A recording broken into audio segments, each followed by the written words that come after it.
I never thought opening my home would one day break my heart. When my daughter Lily called me that rainy Tuesday afternoon, her voice cracked before she even said a word. "Mama," she whispered, "we lost the apartment. We have nowhere to go." I didn't hesitate. I didn't ask for details. I just told her, "Come home, baby." That's what a mother does, even when her back aches and her kitchen's too small. Even when she's finally started to enjoy the quiet after decades of chaos. You see, I raised Lily by myself. Her father left before her second birthday, and from that day forward, it was just me and her against the world. I worked 2 jobs, packed lunches with love notes, and made sure she never felt the absence I quietly carried every night. So when she asked if she and her husband, Adam, could stay for just a few weeks, it felt like the least I could do. She had stood at my bedside when I had the flu last winter. She called every Sunday, and even though I didn't know Adam too well, I trusted her judgment. She had always been smart, independent, like her mama Dot, but from the moment they walked in, something felt off. He didn't greet me with warmth. He didn't even carry their bags inside, just walked past me. I was scanning the living room like it was too small for him, like he already wanted to leave. Lily, on the other hand, hugged me tightly. She smelled like lavender and stress. Her eyes darted toward him the way a person watches a storm on the horizon, bracing, waiting. But I told myself I was imagining it, that I was overthinking things the way old women sometimes do. I made up the guest room, cooked a big pot of stew, and pulled out the nice towels. I even ironed the extra bed sheets. Though my arthritis was acting up, I wanted them to feel safe, to feel welcome. My house may be small, but my heart had room. That first dinner, Adam barely said a word. He sat across from me, chewing with slow disapproval. When I offered him more potatoes, he shook his head without looking up. Lily talked, nervously, too fast, about their eviction, about his job troubles, about how things would get better soon. And every time she smiled, it didn't reach her eyes.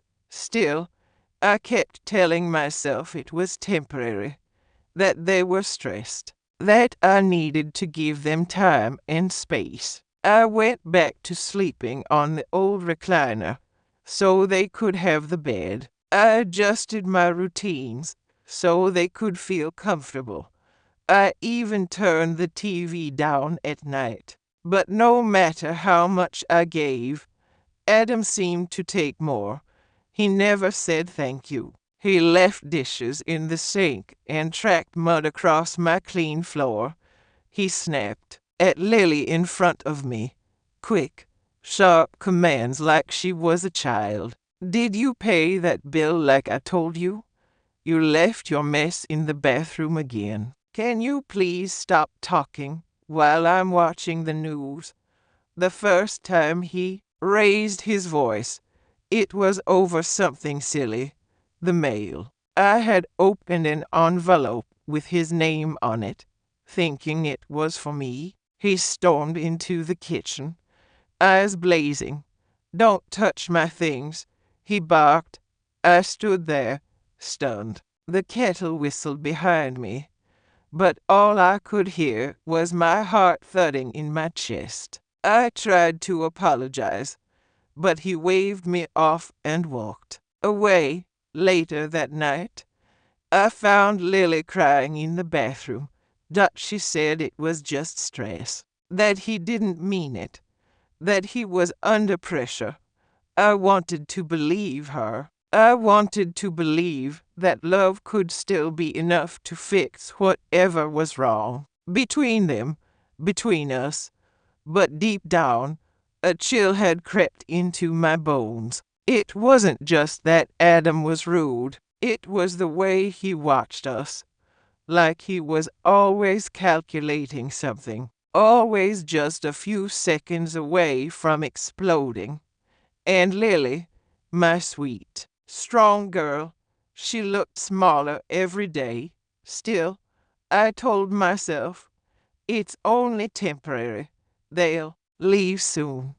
It's not my place to interfere, but it was my home, my safe place, and it was changing. The laughter faded, the warmth disappeared, and though I wouldn't admit it then, I was already afraid.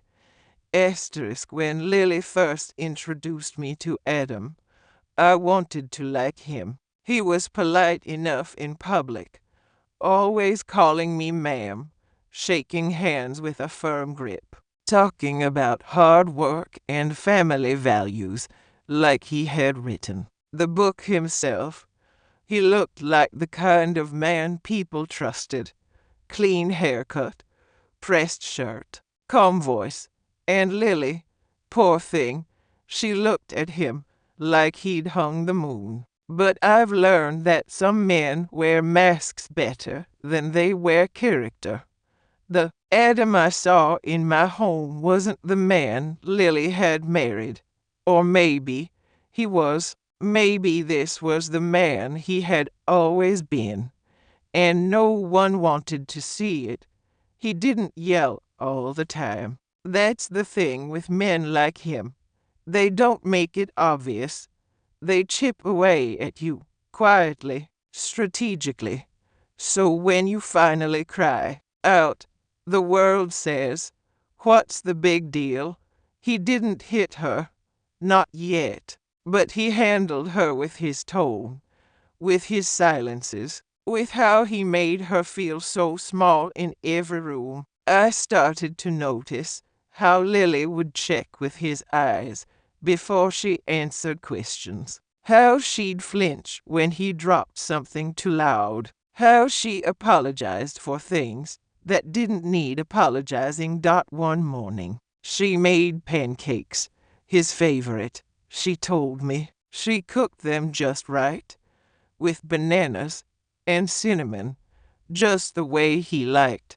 When he sat down, he looked at the plate, then at her, and said, "You know I said blueberries, not bananas." She laughed it off, said she must have mixed it up, but her face fell. She looked down at her hands while he pushed the plate away and made himself toast. He didn't say another word the whole morning.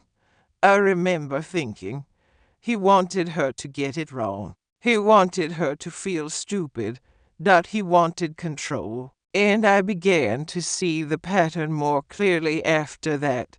He'd leave dirty laundry on the floor and get angry when it wasn't washed fast enough. He'd criticize the way I folded the towels or how I rearranged the kitchen. He didn't help, didn't contribute, but acted like he owned everything. One afternoon, I caught him standing too close to Lily, cornering her by the fridge.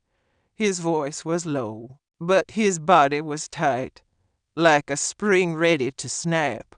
When I walked into the kitchen, he backed off, smiled at me, and said, just asking her where the milk was. But she looked shaken.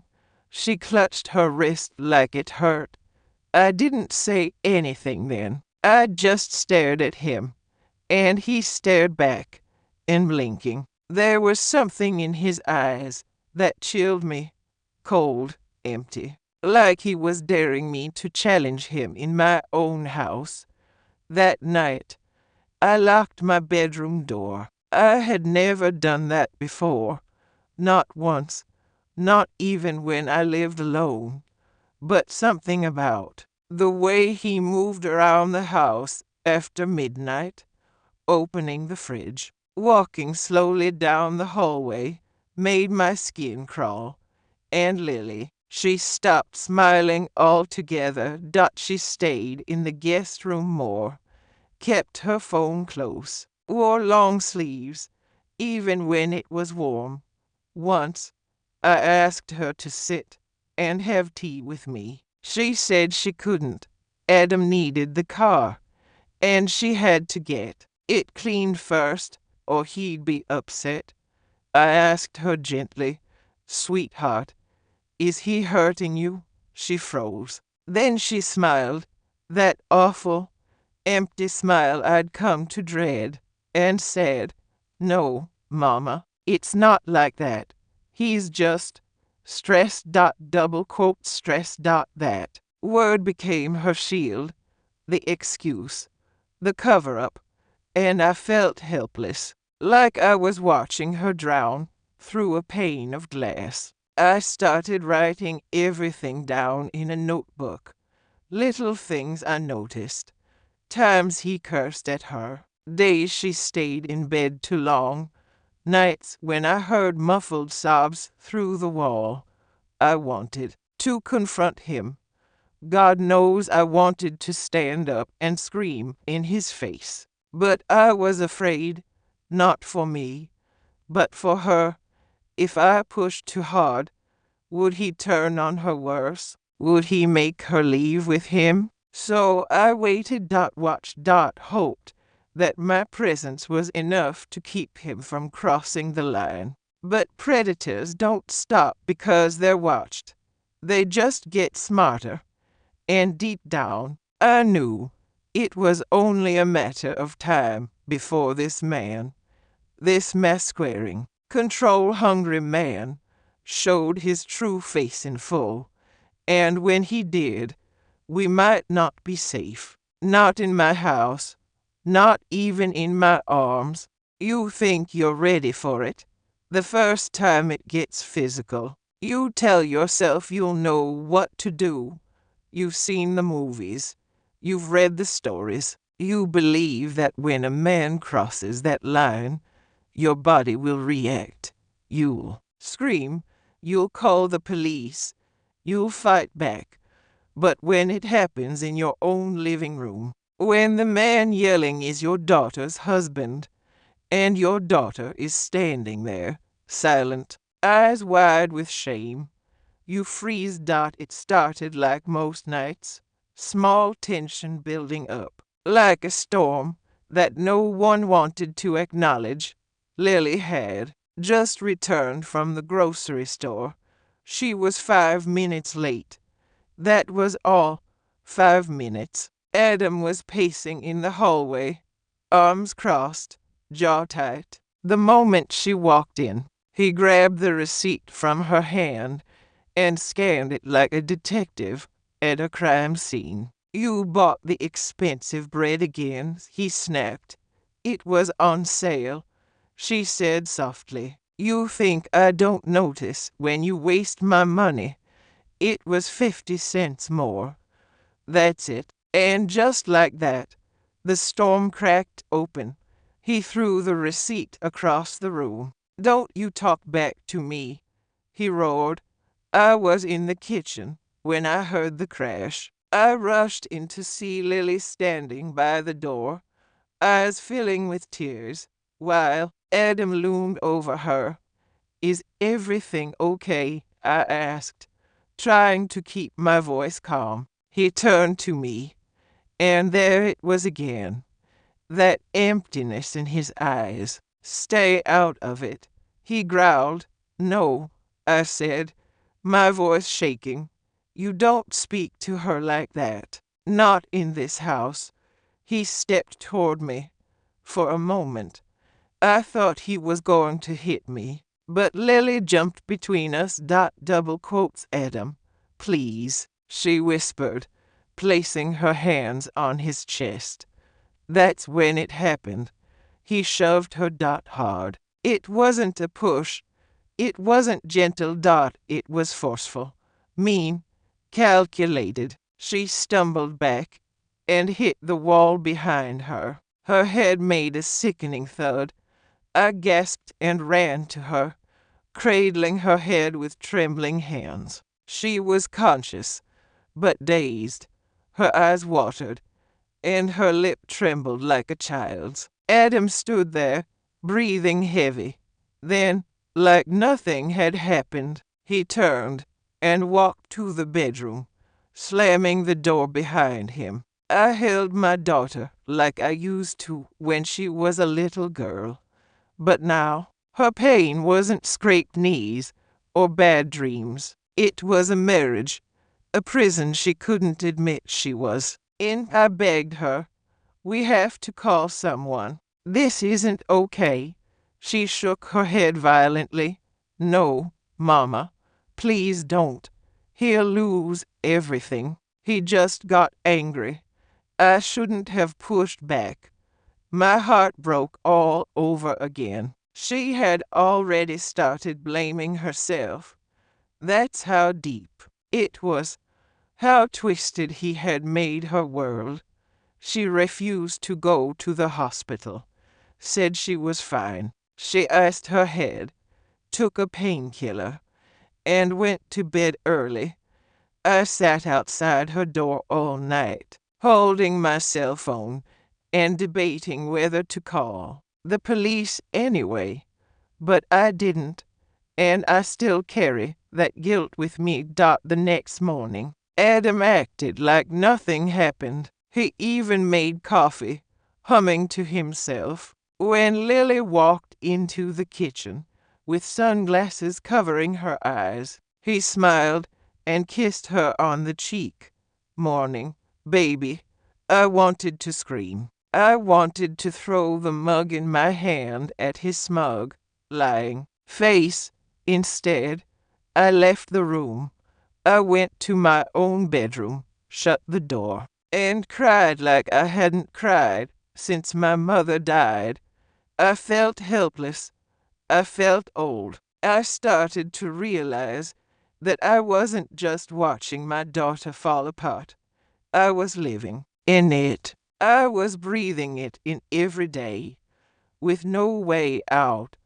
I thought of friends I hadn't called in years. I thought of women I'd met in church who talked about God's will when it came to marriage. How they'd nod and say, "Well, you know." Men, whenever something felt off.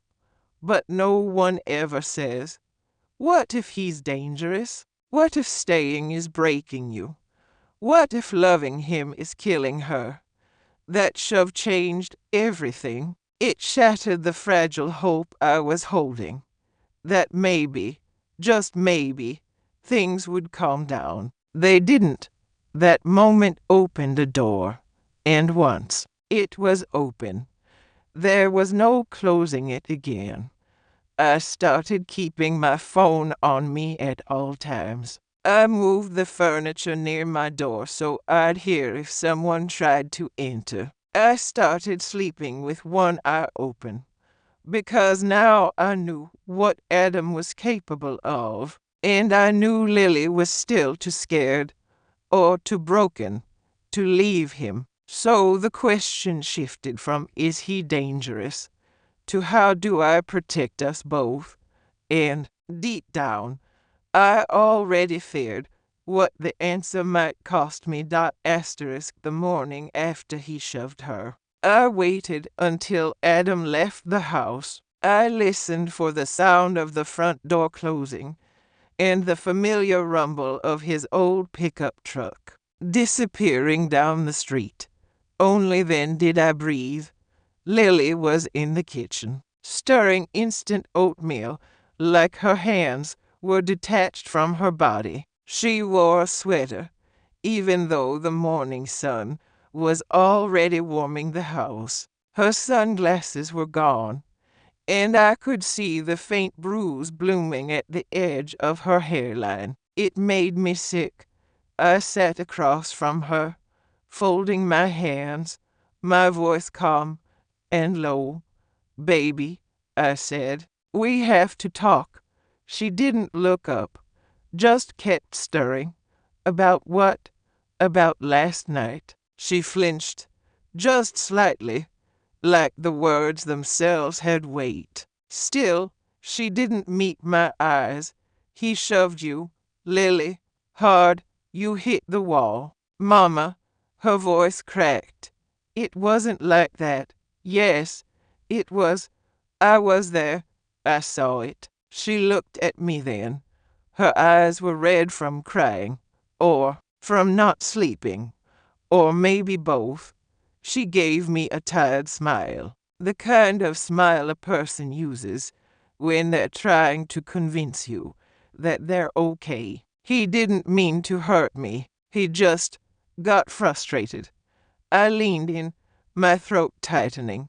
Frustration isn't an excuse. That wasn't a mistake. That was a choice. She stood up abruptly, dumping the oatmeal into the sink. Mama, you don't understand.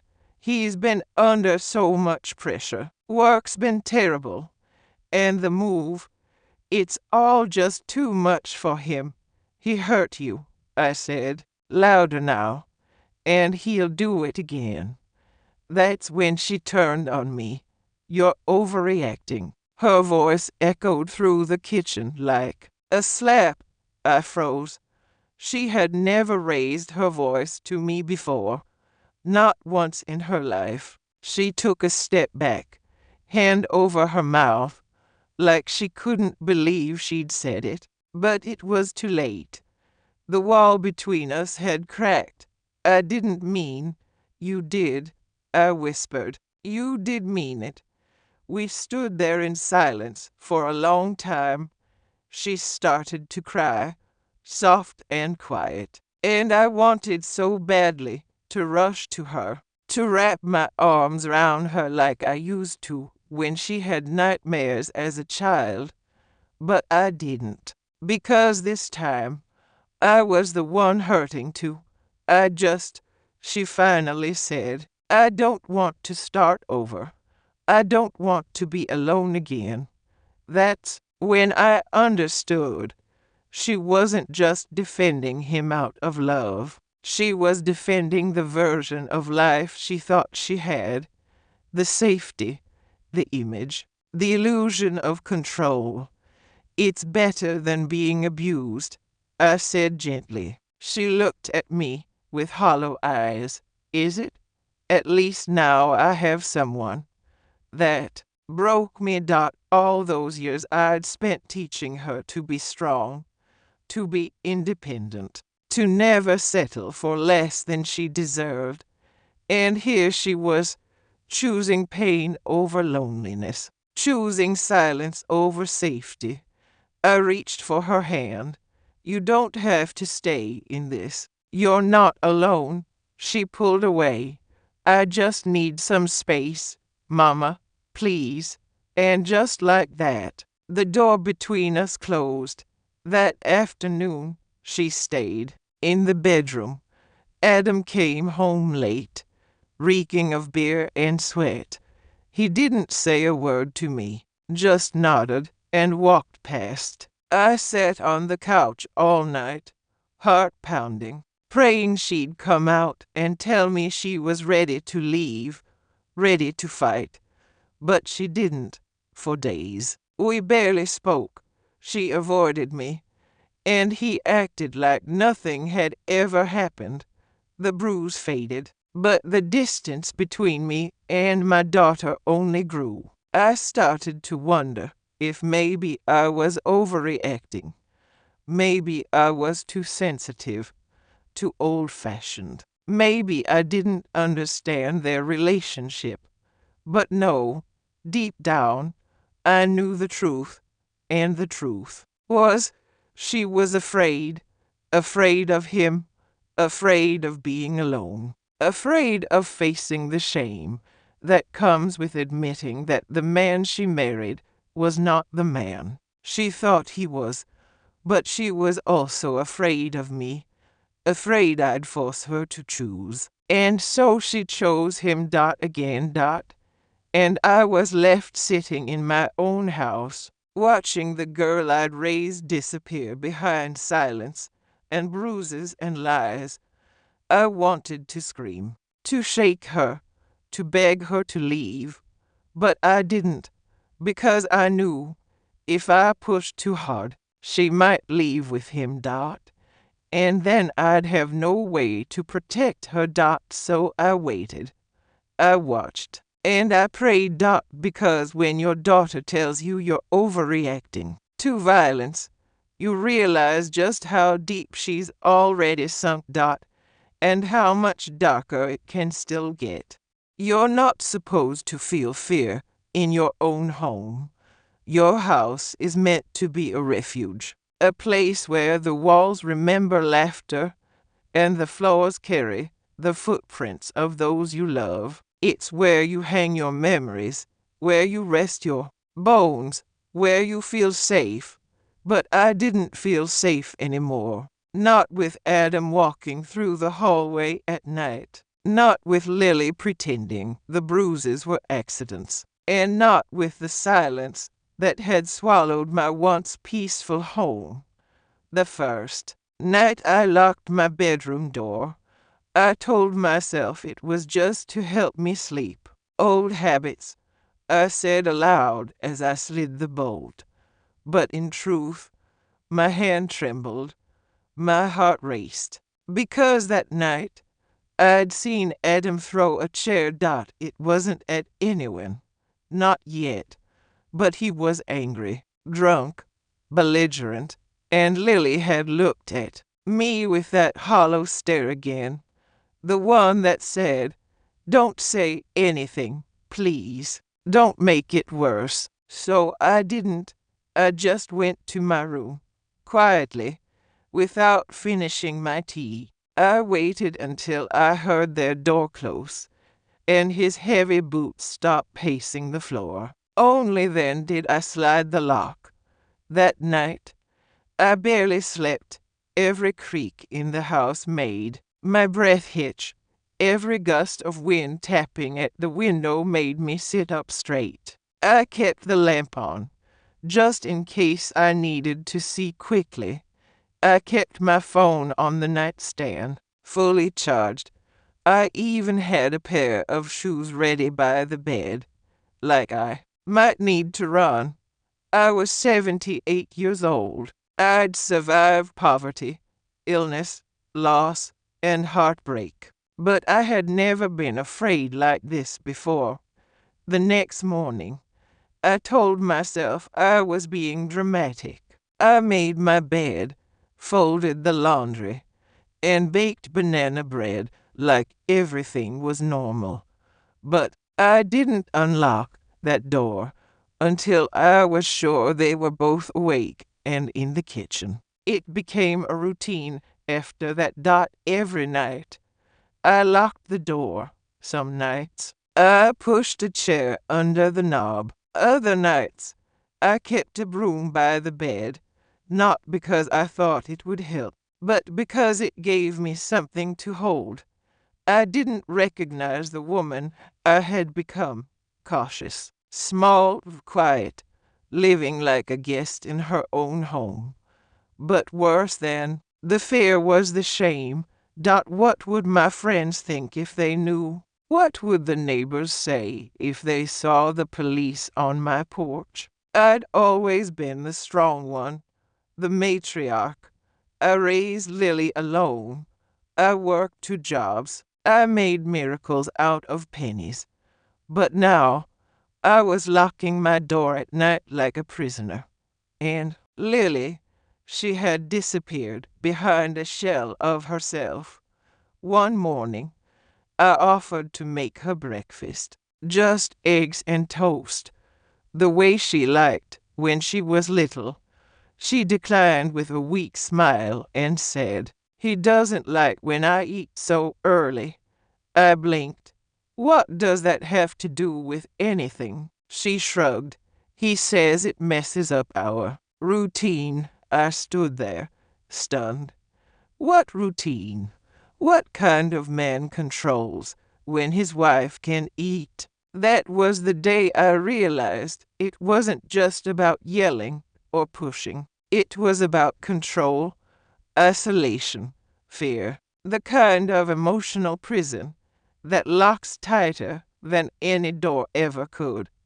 That night, after they went to bed, I opened my notebook, the one I kept hidden behind the cleaning supplies in the laundry closet, and wrote everything down, every bruise, every fight, every strange rule. Every time I saw her flinch, I wrote it all in case I ever needed to show someone, in case things got worse. And in my heart, I knew they would, because locking a door can only do so much. Because fear doesn't stay contained, it grows, and I could feel it creeping under the threshold like smoke. A week later, I caught Adam going through my mail. He said he was just curious. I didn't believe him. The next day, a $40 bill I'd left on the counter was gone. I didn't ask about it. I already knew who had taken it. So I started hiding things. My money, my jewelry, even my medication. I put important documents in the back of the freezer. I started carrying my house keys in my pocket during the day, in my own house, and every night, without fail, I locked that door, because I was no longer a grandmother welcoming her daughter home. I was a woman trying to survive under the same roof as a ticking time bomb. And the scariest part wasn't Adam's rage. It was the silence from my daughter. The silence that said, she won't protect me. She won't protect herself. And so, every night, I lay in bed, wide awake, door locked, phone in hand, waiting for the sound that would confirm my worst fear. That the next knock wouldn't be from love, but from the hand that finally broke us all. There's a certain sound a door makes when it closes too hard. Not quite a slam, but just loud enough to say, I'm angry, and I want you to feel it. That sound echoed through my house more and more. Sometimes it was the bathroom door. Sometimes it was the kitchen cabinets. Other times it was his voice, low and sharp, slicing through the silence like a knife. And every time it happened, I felt my body tense, like a stray dog flinching at the sound of thunder. I used to love my home. It had been my safe haven for over 40 years. The little yellow curtains I'd sewn myself still hung in the kitchen. The same fridge where Lily's childhood drawings once lived now held photos of my grandbabies. Every floorboard creak, every dent in the wall told a story of warmth and memory. But now, my house felt haunted, not by ghosts, by fear, by him. Adam. The man who walked through my hallways like he owned them. The man who made my daughter disappear inside herself. The man who had somehow convinced both of us to stay quiet, without ever needing to lift a finger again. Except he had lifted a finger. He'd shoved Lily. He'd screamed at me. He'd hovered just close enough to make sure we both understood. We were not in control. I started noticing small things being moved. My knitting bag wasn't where I left it. My reading glasses had been shifted on the table. I thought I was being paranoid until I found my diary, the one I kept in the bottom drawer, wide open one afternoon. Nothing was said, no accusations, but it was a warning, a silent message. I see you. That night, I cried in the shower, not loud, not hysterical, just quiet sobs into my wrinkled hands, so the water would drown the sound. I felt foolish, an old woman, hiding in her own bathroom like a child. But I wasn't just scared. I was ashamed that I couldn't protect my daughter. Ashamed that I let him in. Ashamed that I hadn't done more when I saw the first signs. I started moving through my home like a guest in someone else's space. I waited until they were asleep to go into the kitchen. I stopped playing music during the day. I even avoided walking past their bedroom, just in case he opened the door and started in on me again.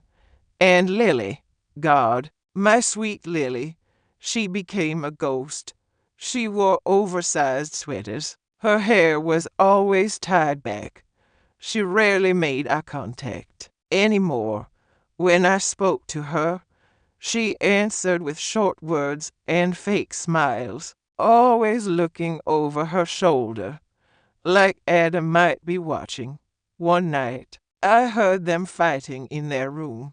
His voice was louder than I'd ever heard it, angry, wild. I couldn't hear what he was saying, but I heard her, crying, sobbing, and then silence, the kind of silence that makes your stomach knot.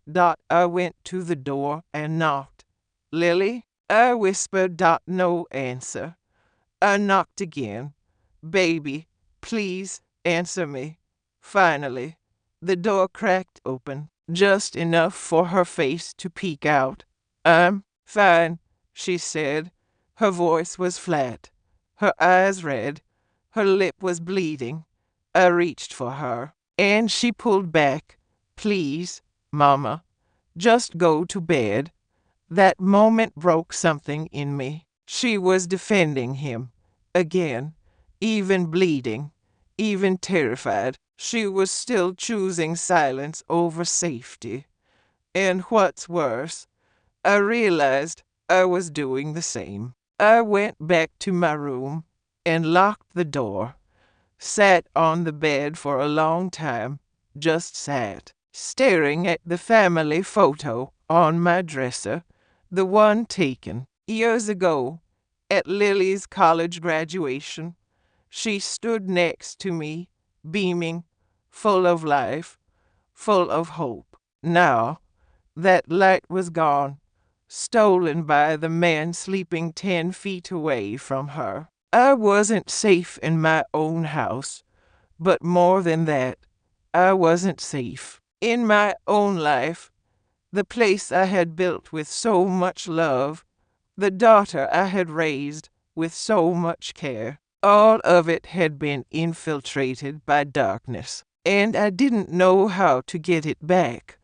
I began to feel like a prisoner, not just because of the locks and the fear, but because I was living with a truth I couldn't speak. Who would believe me? Who would believe an old woman over a man who wore a smile so well? And so I stayed quiet again, because sometimes silence isn't about weakness, it's about survival. But silence, I would soon learn, has a cost, and mine was coming due. There are moments that freeze in time, moments so sharp and sudden that they cut through your memory like glass. For me, that moment was a flight of 12 stairs, and the look in Adam's eyes as he reached out, not to help, but to harm. It was a Wednesday. I remember that because it was laundry day.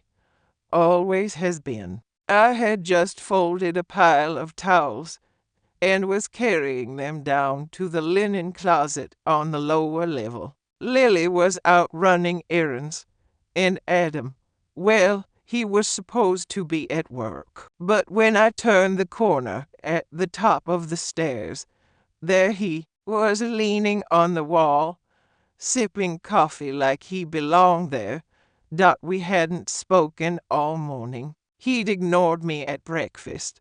Fine. I was used to it. I wasn't trying to start anything. I just wanted to put away the towels and finish my crossword puzzle. That's it. I didn't even say anything when I passed him, but as I stepped down the first stair, I heard him say under his breath, "You really like snooping around, don't you?" I paused, turned slightly. "What did you say?" He took a slow sip of his coffee. "You think I don't know what you're doing, writing in that little notebook, hiding your pills, watching us." My mouth went dry. I hadn't told anyone about the notebook. I gripped the railing. "I'm just looking out for my daughter," he scoffed. "She doesn't need your protection. She needs you to shut your mouth." I opened my lips to respond, but in that instant, he moved. He didn't hit me. He didn't shout. He just stepped forward fast, like he was going to brush past me. But he didn't. His shoulder slammed into mine. I stumbled, and before I could catch myself, my feet slipped out from under me. I remember the weightlessness, that terrifying, suspended moment when you realize you're falling, and there's nothing you can do. My back hit the first step, then my elbow, my hip, my head. By the time I landed at the bottom, I couldn't breathe. Everything was ringing, my vision blurred. There was a taste of blood in my mouth. I couldn't move my left arm. Pain shot through my ribs like fire. I must have screamed, or maybe I only thought I did. He didn't come down to check on me. He didn't call for help. He just stood there. When I finally looked up, he was at the top of the stairs, still holding that damn coffee mug, and he smirked. That was the moment I knew this man wanted me gone, not just out of the house, out of Lily's life, out of the picture. He didn't want a witness. He didn't want a mother interfering with his control. And for a second, one awful, flickering second, I thought, this is how I die. But God had other plans. After what felt like forever, Lily came home. I heard the door open, heard her footsteps, then a scream that shattered the silence. "Mama!" She rushed to me, dropping her purse, her face pale as snow. "What happened?" she cried. I tried to speak, but it hurt. My mouth was swelling. My breath was shallow. I saw Adam behind her, casually sipping his coffee. "She fell," he said, flatly, told her to be careful with the stairs. Lily looked at him, then back at me. I wanted to scream. He pushed me, but my lips wouldn't work. The paramedics came. I had a broken wrist, two cracked ribs, a concussion, and bruises up and down my back. They asked me what happened. I said I tripped. Because Lily was standing there. Because Adam was watching me. Because I was scared. Again. At the hospital, Lily held my hand and cried, "I'm so sorry, Mama. I should have been here." I looked into her eyes and saw it. The flicker of doubt. The fear that maybe this wasn't an accident. That maybe she knew more than she was ready to admit. But she still didn't ask. Still didn't say what needed to be said.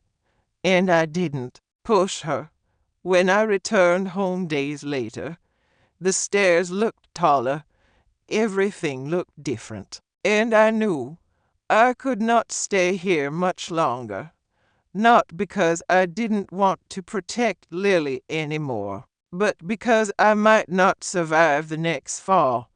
Asterisk you expect something to change after a fall like that. You expect questions. You expect someone, anyone, to look you in the eye and say, "This isn't right. What happened here?" You expect a daughter's voice rising in your defense. You expect a man to feel shame, to apologize. But there was no apology, no confrontation, no justice. Only silence. The kind of silence that screams louder than words. After the hospital released me, I came home with a cast on my wrist, bruises on my ribs, and a fear stitched into every inch of my skin. The doctor had asked me, very gently, if I felt safe at home. I'd lied. I said yes. He didn't push. I suppose I hoped someone would read between the lines, but no one ever does. Not when you're old, not when you're a woman, and certainly not when the man in question stands there smiling, playing the role of the concerned husband-in-law like it was written in scripture. Adam picked me up from the hospital himself. Lily was too busy, he said. He drove in silence the whole way. The only time he spoke was when he pulled into the driveway and said, "You should really be more careful," as if I'd done it to myself, as if my bones broke by accident, instead of by his hand. Inside, the house felt colder. Lily greeted me at the door, arms wrapped tight around herself, like she was trying to keep from falling apart. "Mama," she whispered, "I'm glad you're home." She looked tired. She looked thinner. She looked like someone who hadn't slept in weeks. She didn't ask me what really happened. She didn't say she suspected anything, and I didn't say it either, because Adam was standing just a few feet away, because his eyes were on us. Because his presence had become a threat so constant, so ingrained, that even our conversations were hostages. The next few days blurred together in a haze of pain and pretense. He didn't say sorry. He didn't ask how I was feeling. He just existed, ate my food, sat on my couch, walked through my home like nothing had happened. And Lily let him. I don't blame her. Not entirely. I saw the fear in her eyes every time he entered a room. The way she tensed up at sudden noises. The way she avoided mirrors, as if she couldn't stand to look herself in the face. She was in survival mode, just like me. But survival shouldn't mean silence. And yet, that's exactly what it became. We stopped speaking in full sentences. She'd ask, "Do you need anything?" And I'd say, "No, thank you." We didn't talk about the fall.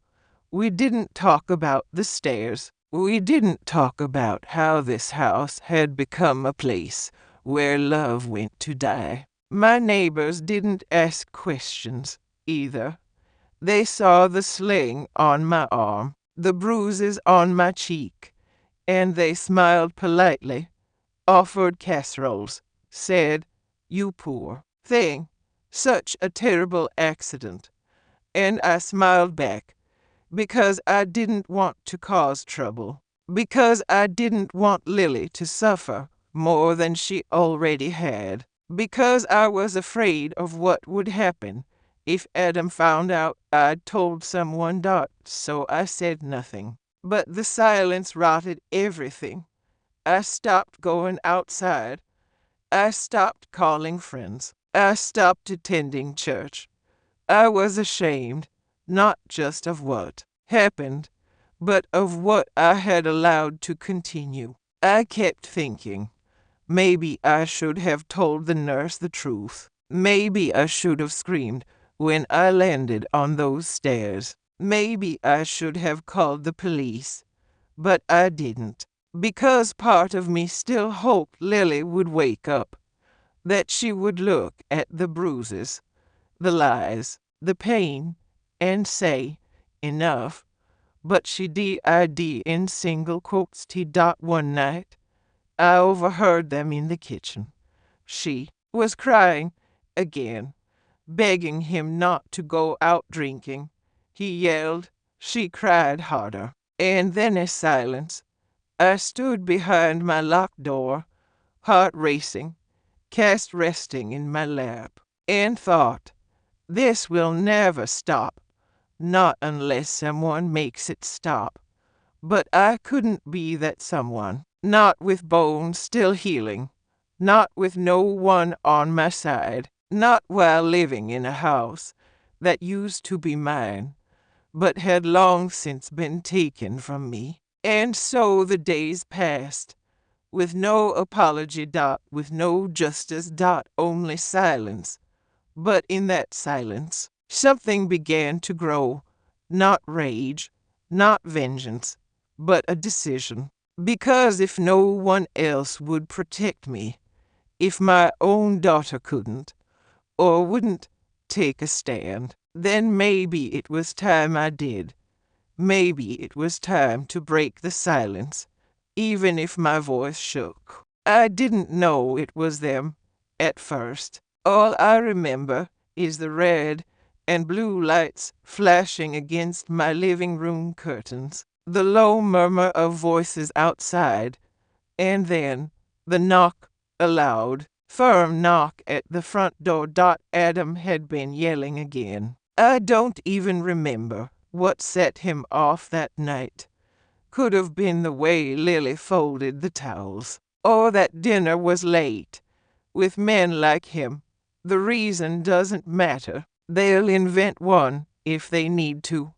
I was in my room, door locked, headphones on, trying to drown out the storm. But you can't ignore certain things, like the crash of glass against the floor, or the high-pitched whimper that sounded too much like my daughter's voice. I had risen halfway from my chair when the knock came, 3 times, strong, unmistakable.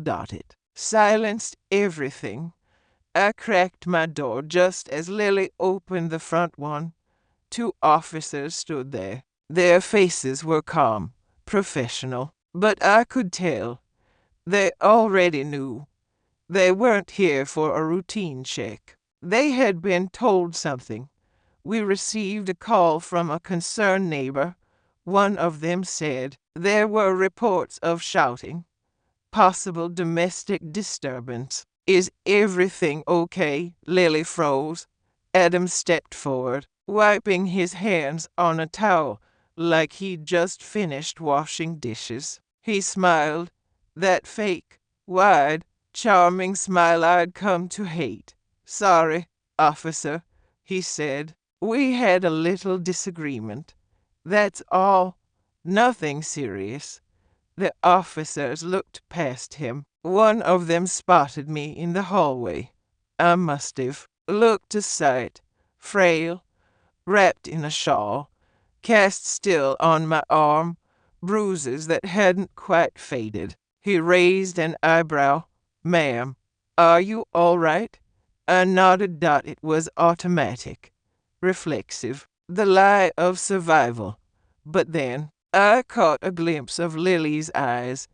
They were glistening, filled with something I hadn't seen in a long time. Guilt. She was standing on the edge of something. A cliff, a decision, a truth she'd been holding back for too long. And then, for the first time, she spoke up. No, she said, her voice barely above a whisper. We're not okay. Adam's smile disappeared. He turned to her, and his jaw tightened. Lily, but the officer stepped between them. Sir, I'm going to need you to take a step back Everything happened so fast after that. The officers asked questions. Lily gave them answers, real ones. She told them about the yelling, the threats, the bruises. She didn't say he pushed me, not yet, but she described enough to raise concern. They separated us for questioning. When they came to me, I hesitated, but then I looked at Lily, standing in the hallway, hugging herself, but standing, not hiding, not lying, and I knew it was time. Yes, I said, I'm afraid of him. I've been afraid for a long time. One of the officers asked, has he ever hurt you physically? I looked at my arm, my ribs, my heart. Yes, I said, again. That was enough for them to take him in for the night. Adam didn't resist. He didn't shout, but his eyes never left mine as they cuffed him. It wasn't anger I saw there. It was warning. He thought I'd betrayed him. But the truth is, I never owed him anything. He walked out the door that night in silence, surrounded by red and blue. Lily collapsed into my arms the moment they were gone. I'm sorry, Mama, she whispered. I'm so sorry. I held her. I didn't say. I told you so. I didn't say. What took you so long? I just held her like I did when she was 5 years old and afraid of thunder. Because even grown women need their mothers sometimes, especially when the storm is finally over and all that's left is the wreckage. When they took Adam away that night, the house didn't feel safer right away. It just felt quiet. The kind of quiet that doesn't bring peace, but confusion, like waking up from a nightmare and not knowing if it was real. I sat in the living room until sunrise. I didn't sleep. I didn't even blink for a while. Just sat there listening to the ticking of the old wall clock, watching the hallway where he used to pace like a predator. Lily didn't speak much that first day. She curled up on the couch in her oversized sweater, eyes red, face blank, every sound a creak, a car passing, a knock on the door made her flinch. I made tea, but neither of us drank it. It just sat on the table between us, growing cold. It had been less than 24 hours, and yet we were already lost in the aftermath. The police called that afternoon. Adam had been released, pending investigation. No charges yet. They said they were gathering evidence. I knew what that meant. They needed proof, a case, witnesses, medical records. I gave them everything I had. My notebook, photos of bruises, the hospital records from the fall, everything. They thanked me, but I could hear it in their voices. They didn't think it would be enough. Abuse is a quiet monster. It hides in the shadows. It wears smiles in public. It whispers lies, so often they start to sound like truth. But I wasn't going to be silent anymore. For the first time in years, I picked up the phone and called my sister in Pennsylvania. I hadn't spoken to her in over a decade, not since our silly falling out over something we both forgot. She cried when she heard my voice, and I cried to because sometimes the only way to feel human again is to be heard. Lily started therapy 2 weeks later. It was court mandated, but I think she would have gone on her own. She didn't say much about it at first, just that her therapist was kind and listened well. Over time, she began to speak. Again, not just to the therapist, but to me. She admitted things I'd already suspected. That he'd isolated her from friends. That he'd controlled her money. That he'd once threatened to hurt himself if she ever left. That he told her no one would believe her, not even her own mother. That part broke me. Because she had believed him, she had doubted me. But now, piece by piece, she was returning. The light behind her eyes flickered again. She started cooking with me again. She pulled out old photo albums. One night, she even asked if I remembered the lullaby I used to hum. When she couldn't sleep, sing it to me, she said. So I did, and we both cried. But healing isn't a straight line. We had court dates, papers, restraining orders, and always the fear he might come back, even with the order in place. We checked the locks 5 times before bed. We left the porch light on. Lily kept her phone in her hand like a weapon, and still, some nights, we didn't sleep. I'd hear her crying in the next room. Sometimes I cried too, because trauma isn't just about what happened. It's about what could have happened. It's about how close we came to being erased, quietly, completely. He never came back to the house, not once, but his shadow lingered. We found one of his shirts in the laundry room 3 months later. It had fallen behind the washer. Lily held it in her hands, stared at it like it might come to life. Then she dropped it in the trash, without a word. That was the day I knew she was healing. We started making plans, real ones. She enrolled in community college, said she might study nursing. I painted the guest room, the one they used to share, in a soft yellow. I bought new curtains. We reclaimed our space. One night, over dinner, she looked at me and said, I don't think I ever really saw him. I just wanted someone to love me so badly.